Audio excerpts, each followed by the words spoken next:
La secrétaire nationale d'Europe Écologie Les Verts a voulu, avec sa venue à Brest, replacer dans le débat politique les questions liées à la mer et à la sécurité maritime. Après une rencontre avec l'association Morglas, Cécile Duflot s'est entretenue avec les employés et les syndicats de la Sobrena pour évoquer l'avenir de la réparation navale en France et plus précisément à Brest.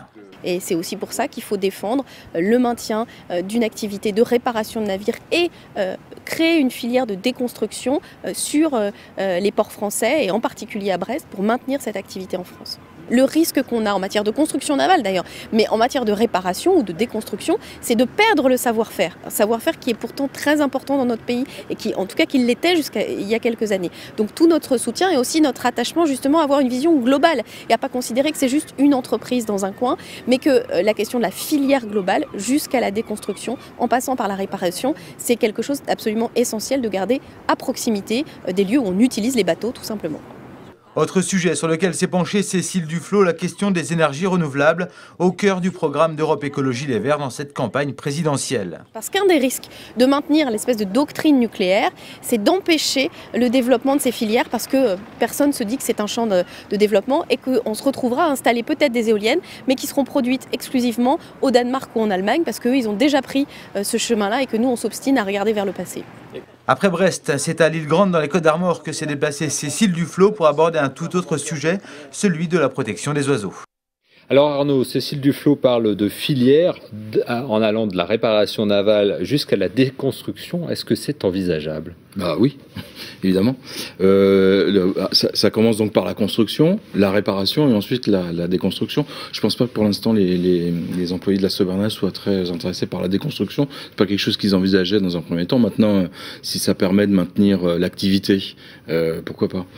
Alors par contre, se pose la question évidemment de la ressource et de ces bateaux à déconstruire. On a vu sur la plage d'Erdeven que le TK Bremen a été déconstruit en quelques jours pratiquement. Est-ce que ça permet de fournir du travail comme ça en continu ? Alors, pour fournir du travail en continu, il faudrait d'abord des dizaines de milliers de tonnes, hein, puisque les quelques bateaux, il y a quand même pas mal de bateaux de la marine qui sont aujourd'hui en attente de déconstruction, fourniraient relativement peu de travail. Je crois qu'on avait parlé à l'époque d'un petit peu plus d'un an de travail pour l'ensemble des bateaux qui seraient à déconstruire. Ce qui veut dire que pour un projet de déconstruction navale, notamment à Brest par exemple, il faudrait amener dans cette voie-là tous les anciens bateaux de transport, hein, tous les vieux cargos. Et pour ça, il faudrait qu'il y ait une décision de l'OMI, hein, l'organisme maritime international, hein, l'organisation, et qui prenne une décision en fait sur la déconstruction de navires de commerce. Alors, une question aussi sur la Sobrena, puisque Cécile Duflot a rencontré les syndicalistes de la Sobrena, cette société de réparation navale donc, que vous avez citée et qui est en attente d'un repreneur.